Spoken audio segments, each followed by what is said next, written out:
आप सभी का हमारे चैनल पर बहुत बहुत स्वागत है और हमारे चैनल का नाम है राजवीर यादव फिजिक्स। इसमें हम 2013 के क्वेश्चंस पेपर की बात कर रहे थे जो कि बोर्ड में आया था। पिछले वीडियो तक हमने उसके 27 क्वेश्चनों का अध्ययन भी कर लिया था और अब हम बात करते हैं 28वें क्वेश्चन की। देखिएगा, स्थिर वैद्युतिकी के लिए गाउस नियम का कथन लिखिए। क्लियर। फिर चित्र बनाकर एक समान आवेशित अनंत समतल चादर के कारण इसके नजदीक किसी बिंदु पर विद्युत क्षेत्र के लिए व्यंजक व्युत्पन्न कीजिए।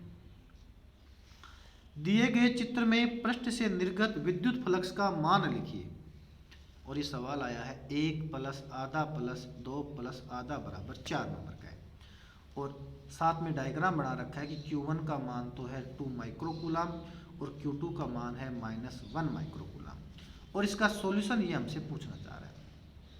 इसी के अथवा में एक और क्वेश्चन दे रखा है, उसको समझ लो आप कि संधारित्र को परिभाषित कीजिए। मतलब ये हमें संधारित्र की परिभाषा हमसे पूछना चाह रहा है। आगे कह रहा है कि परिपथ चित्र बनाकर संधारित्रों के श्रेणी संयोजन में तुल्य धारिता का संबंध प्राप्त कीजिए। दिए गए परिपथ में वोल्टता V1 का मान लिखिए। और सवाल हमें ये दे रखा है, देखो ये 10 वोल्ट की बैटरी है, यहाँ पर C1 कैपेसिटर है जिस पर वोल्टेज V1 की वैल्यू ये हमसे पूछना चाह रहा है। ये C2 C3 दो कैपेसिटर समांतर क्रम में जुड़े हैं जिनके सिरों पर V2 बराबर 4 वोल्ट उपस्थित है। क्लियर। देखिए आगे, सबसे पहले गाउस का नियम पहले भी एग्जाम में पूछा हुआ है, मैं फिर रिपीट कर रहा हूँ। देखो इसके साथ भी यहाँ पर भी मैंने R लिख रखा है। क्लियर, ये R लिख रखा है यहाँ पर, तो इसको समझिए आप ध्यान से। किसी बंद पृष्ठ से निर्गत कुल विद्युत फ्लक्स फाई का मान बंद पृष्ठ में उपस्थित आवेशों के बीजगणितीय योग समेशन क्यू तथा एप्सिलॉन 0 के अनुपात के बराबर होता है। इसे गाउस का नियम कहते हैं। या फाई बराबर हो गया समेशन क्यू बटा एप्सिलॉन 0। यहाँ समेशन क्यू वास्तव में Q1 + Q2 + ... Qn के बराबर है, जो कि आवेशों का बीजगणितीय योग है। साथ में एप्सिलॉन 0 जो है वो वायु या निर्वात की विद्युतशीलता कहलाता है, जिसकी वैल्यू है 8.85 × 10⁻⁻12 कूलम स्क्वायर बटे न्यूटन × मीटर स्क्वायर। अब इसके गाउस के जो नियम के अनुप्रयोग हैं उनमें से कोई ना कोई सा अनुप्रयोग एग्जाम में पूछा जाता रहा है। इस साल ही कौन सा देखो आया वो देखो आप कि एक समान आवेशित समतल चादर के कारण उत्पन्न विद्युत क्षेत्र की तीव्रता का मान ज्ञात करना। देखिए ध्यान से, ये समतल चादर है A B C और D, इसमें ये प्लस आवेश हर जगह उपस्थित है। अब मैंने माना इस चादर का ये सेंटर O है, O से R दूरी पर ये कोई बिंदु P है, जिस बिंदु P पर हमें विद्युत क्षेत्र का मान ज्ञात करना है। इसके लिए हमने दो अल्पांश A1 और दूसरा अल्पांश A2 की कल्पना करते हैं। इस A1 की वजह से यहाँ पर विद्युत क्षेत्र की तीव्रता रहती है और ये डेल्टा E वेक्टर क्या है, इसका विद्युत क्षेत्र है। इस A1 अल्पांश के कारण पॉइंट P पर विद्युत क्षेत्र की तीव्रता क्या है, डेल्टा E1 है। इसी प्रकार इस अल्पांश के कारण यहाँ विद्युत क्षेत्र की तीव्रता डेल्टा E है। अब इसके दो घटक रहेंगे, इस डेल्टा ई के दो घटक रहेंगे, delta E cos of theta और delta E sine of theta. इसी प्रकार इस डेल्टा ई के दो घटक रहेंगे, delta E cos theta, delta E sine theta. कौन थीटा है, ये भी थीटा है, ये भी थीटा है और ये भी थीटा है। अब देखिएगा, ये सब बातें इसमें लिख भी रखी हैं। माना ABCD एक समान आवेशित समतल चादर है जिसका मध्य बिंदु O है। O से R दूरी पर एक बिंदु P है जिस पर हमें विद्युत क्षेत्र की तीव्रता का मान ज्ञात करना है। इसके लिए माना दो अल्पांश A1 व A2 हैं जिनके कारण बिंदु P पर तीव्रता के दो घटक हैं, जिनमें से उधारू घटक एक दूसरे को निरस्त कर देते हैं और केवल 36 घटक ही शेष रहते हैं। इस प्रकार हम कह सकते हैं कि बिंदु P पर तीव्रता की दिशा चादर के लंबवत होती है। आगे देखिए, इसके लिए एक बेलनाकार गाउसीय पृष्ठ की कल्पना करते हैं जो 3 पृष्ठों से मिलकर बना है, S1, S2 और S3। A B C और D ये चादर हो गई।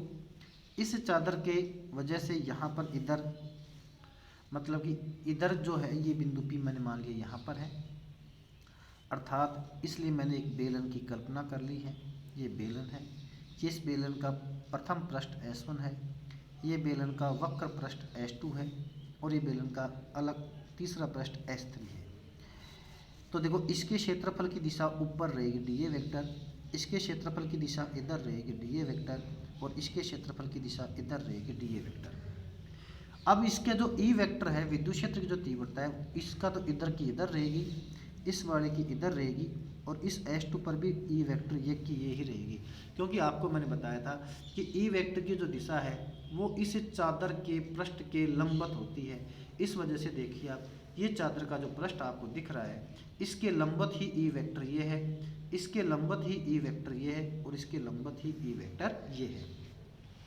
देखिए अभी साथ से गाउसीय पृष्ठ से निर्गत फ्लक्स होगा फाई बराबर integration S E vector dot D A vector, clear, या फाई बराबर integration S1 E dot D A, integration S2 E dot D A और integration S3 E dot D ए।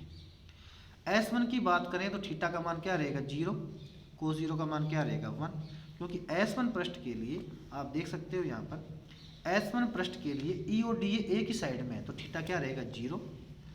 S2 पृष्ठ के लिए थीटा क्या रहेगा 90 और S3 पृष्ठ के लिए थीटा क्या रहेगा 0। S1 के लिए थीटा बराबर 0 और कोस 0 बराबर 1, S2 के लिए थीटा बराबर 90 कोस 90 बराबर 0 और S3 के लिए थीटा बराबर 0 कोस 0 बराबर 1, क्लियर।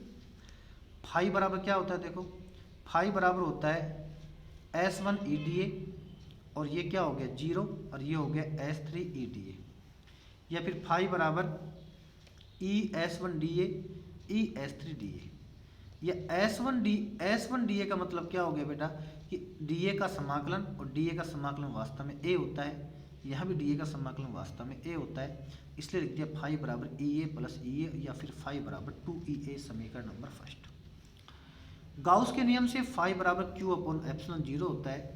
अब चूंकि देखो यह चादर है, चादर द्विविमीय होती है, जब कोई द्विविमीय चीज होती है तो उसके लिए सिग्मा काम में आता है, एक विमीय के लिए लैम्डा काम आता है और त्रिविमीय के लिए रो काम में आता है। तो यहाँ चूंकि सिग्मा है तो सिग्मा बराबर Q अपॉन A हो गया, या Q बराबर हो गया सिग्मा A, तो फाई बराबर हो गया सिग्मा A अपॉन एप्सिलॉन 0, समीकरण नंबर 2। समीकरण 1 व 2 से बराबर रख दो 2EA बराबर सिग्मा A अपॉन एप्सिलॉन 0, या E बराबर हो गया सिग्मा अपॉन 2 एप्सिलॉन 0, या E वेक्टर बराबर sigma upon 2 epsilon 0 n cap, समीकरण नंबर 4। ये हमारा टॉपिक कंप्लीट होता है। आगे देखिए, अब सवाल में एक न्यूमेरिकल भी दे रखा था तो वो भी कर लेते हैं इसी में। समेशन Q बराबर Q1 प्लस Q2 होता है। सवाल ने Q1 का मान 2 माइक्रो कूलाम दिया था, Q2 का मान माइनस का 1 माइक्रो कूलाम दिया था, तो 2 में से 1 गया तो 1 माइक्रो कूलाम बच गया, जो वास्तव में 1 गुणा 10 की पावर 6 माइनस का 6 कूलाम के बराबर है। गाउस के नियम से फाई बराबर होता है summation Q upon epsilon 0। Summation Q का मान 1 गुणा 10 की पावर माइनस का 6 होता है और एप्सिलॉन 0 का मान 8.85 गुणा 10 की पावर माइनस का 12 होता है। फाई बराबर हो गया 100/885 गुणा 10 की पावर 6, सोल्व करें इसको तो फाई बराबर आ गया 1.13 गुणा 10 की पावर 5 वेबर, क्लियर। अब इसके अथवा में भी एक सवाल दे रखा था, उसको फटाफट समझ लीजिए आप। सबसे पहले वो हमसे अथवा में संधारित्र की डेफिनेशन पूछ रहा था, तो देखो संधारित्र किसे कहते हैं, ऐसी युक्ति या ऐसा उपकरण जो बिना वस्तु का आकार बढ़ाए उसकी धारिता के मान में वृद्धि कर देता हो, वो संधारित्र कहलाता है। देखो आप, ऐसी युक्ति जिसकी सहायता से चालक की धारिता का मान बढ़ाया जा सके संधारित्र कहलाता है। संधारित्र में समान आकार व पदार्थ की 2 धातु की प्लेट होती हैं जिन पर समान परंतु विपरीत प्रकृति का आवेश होता है, क्लियर। अब देखो इसमें संधारित्रों का श्रेणीक्रम संयोजन। संधारित्रों का ऐसा संयोजन जिसमें सभी संधारित्रों पर आवेश का मान समान हो श्रेणीक्रम संयोजन कहलाता है। डेफिनेशन के हिसाब से अगर मैं आपको कहूँ कि श्रेणीक्रम संयोजन में करंट जो है, इलेक्ट्रिक करंट जो है वो फिक्स रहती है, और इलेक्ट्रिक करंट के फिक्स रहने के कारण यहाँ आवेश फिक्स रहता है। तो डेफिनेशन बनेगी संधारित्रों का ऐसा संयोजन जिसमें सभी संधारित्रों पर आवेश का मान समान हो श्रेणीक्रम संयोजन कहलाता है।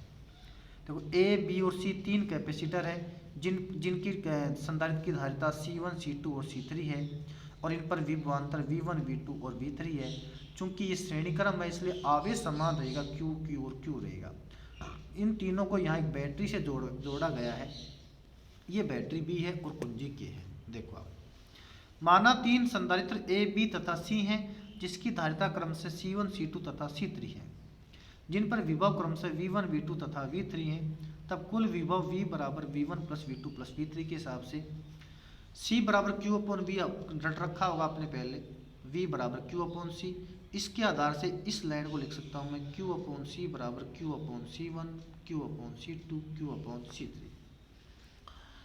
तो ये Q से Q काट लो तो 1/C बराबर 1/C1 plus 1/C2 plus 1/C3।